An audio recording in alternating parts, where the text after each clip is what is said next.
Hey guys, how's it going?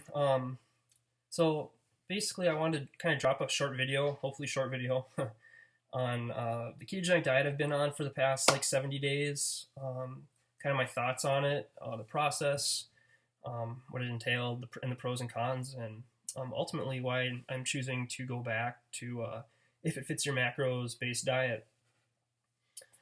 So if you don't know, ketogenic dieting is a high fat, like 70 to 75% of your macros, moderate protein, 20 to 25%, and low carb coming from high fiber source diet, 5% net carb. So basically, when I started this diet, I knew initially my performance was going to go down. I'd have my mental clarity was going to go down, and physically I probably just wouldn't feel that great for the adaptation process. The adaptation process is the time, it's like a 3 to 4 week time period. It actually varies greatly by individual and your workout process during that period. But anyway, for most, it's like a 3 to 4 week period of adapting to using ketones instead of glucose as fuel. Ketones are basically they're produced in the liver, and they're produced from adipose tissue in the liver, and your body will eventually convert to running on ketones or body fat as its preferred fuel over glucose. So basically, the adaptation period is a time where you're burning out all the glucose from your body, and your body begins to switch over to burning ketones. All right, so that's like all in a nutshell, obviously. But so I kind of want to start with the pros of this nutritional ketosis. First and foremost, after the adaptation period, my mental clarity shot way back up, right through the roof, and I've never probably ever felt more mentally clear as my brain was operating on ketones rather than glucose. So that was definitely a major plus, especially if for school and things like that, my cognitive performance went way up. So that was a plus. Another plus is being that carbohydrates hold water and you retain water. I lost a lot of weight really fast. The first like couple weeks I probably lost like 6 pounds or so. A lot of that obviously is from water weight that you retain during carbohydrate-based diet. But then, after I adapted and I ended up losing probably around 15 pounds total on the diet, your body begins to start burning fat. And so there was a good amount of fat loss that I noticed. So that was another pro.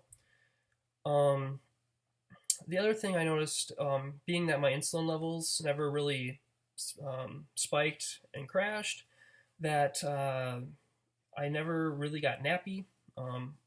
For me personally, around 2 o'clock in the afternoon, I usually kind of crash out a little bit and get a little tired. Sometimes, as I'm getting older, I've had to start taking a 20-minute nap, which is kind of sad. But so anyway, I noticed that I wasn't tired, so I had a lot of energy in that aspect. So those are a few pros. And for me personally, keep in mind this is all personal. This is my take on it. I got to eat some foods that I really enjoy a lot, which are like, if you know me, I like hot wings. I got to eat a lot of bacon, which was cool. But yeah, I'll actually also start to get a little sick of eating hot wings and bacon. So anyway, what about the cons of how I felt on this nutrition program? So first of all, once you become adapted, your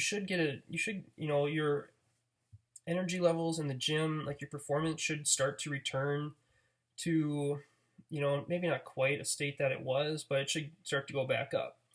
I never really felt that. I noticed, especially in my bench, squat, and deadlift, that my volume for the week and my daily volume just continued to drop very significantly. I mean, I probably lost a good 20 to 25 pounds on each lift easily. So for me, being someone whose workout or lifting program kind of revolves around those three lists, it just got to the point where it wasn't fun. I have not had a good training session in 2 months. I have not enjoyed training in the last 2 months. I haven't come home and be like, damn, that was awesome today. It felt really great. I haven't felt that way. So that was like the first and foremost major con. Another con was that going out to eat or spending like any kind of quality time with my wife kind of revolved around like making sure the menu had certain foods I could eat. So I'd constantly be looking at that before we even went to see if there was something I could eat on the menu. That really kind of a definite pitfall. Also, cooking meals at home became more of a struggle because I'd have to cook my keto meal and then make sure my wife had what she needs for like what she's eating. So we were constantly buying very separate groceries, and the groceries I had to buy for the most part were a lot more. I had to buy a lot more specialty items for like baking certain foods, making sure that I could get enough fiber in my diet, and yet keep my carbohydrates low enough where I could stay in ketosis. So that was a kind of a pain in the ass, to be honest, and not very fun for probably me and probably not for my wife either. So definitely another con. The last thing I want to touch on is that although I was supplementing on this diet, I was taking a multivitamin, which I wouldn't have to normally take on a regular, if it fits your macros diet. So I was taking a multivitamin. I was taking potassium supplements. I was trying to keep my magnesium levels up and my sodium levels up, as well as an iron tablet to hit my iron for the day. So those are a few things that were just a struggle. And I don't know, a couple weeks ago, my whole body actually started going numb, and I kind of narrowed it down and talked to a couple of friends of mine who are doctors or studying to be doctors. And basically what it boiled down to is I was in a state of electrolyte imbalance. My potassium levels weren't elevated enough, and it kind of really scared me. It never got to the point where I was having like heart palpitations or anything like that, or like irregular heartbeat.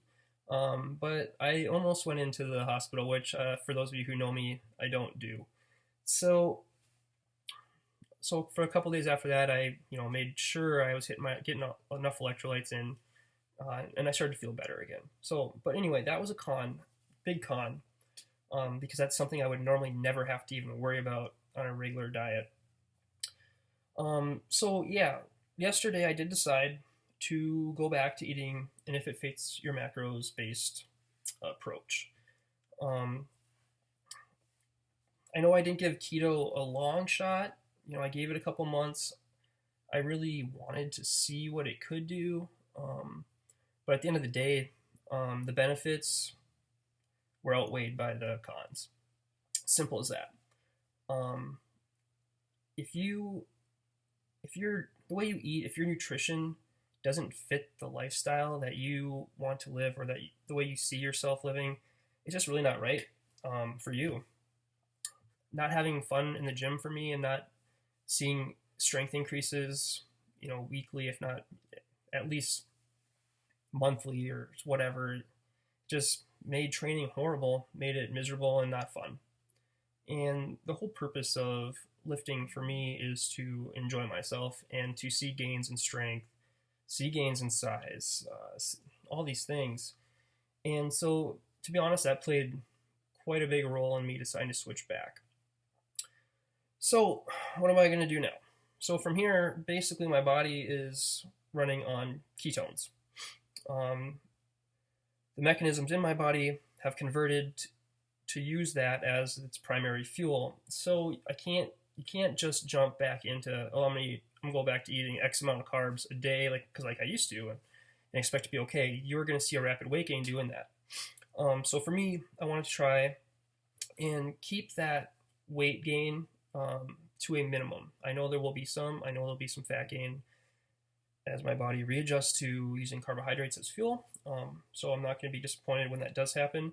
But basically, I'm going to start slow and kind of taper in carbohydrates. I'm going to start with small to moderate amounts of carbohydrates at one meal a day. So basically, I'm going to try and eat like 2 ketogenic meals a day, and with 1 meal coming from carbohydrates after my workout. So that's kind of my plan, and hopefully that works out and I don't blow up too big again, but we'll see what happens. I honestly don't even care really, but that's kind of the goal here, is to have minimal fat gain. But yeah, if any of you guys had questions or concerns about if it fits your macros or ketogenic dieting, feel free to ask. I was so against the keto diet at first, but I have learned a lot over the past 2 to 2.5 months about it, and to be honest, I have changed my point of view and opinions on it. Although it doesn't work best for me, I'm not saying it might not be a better option for some people. So I'm definitely open to it now.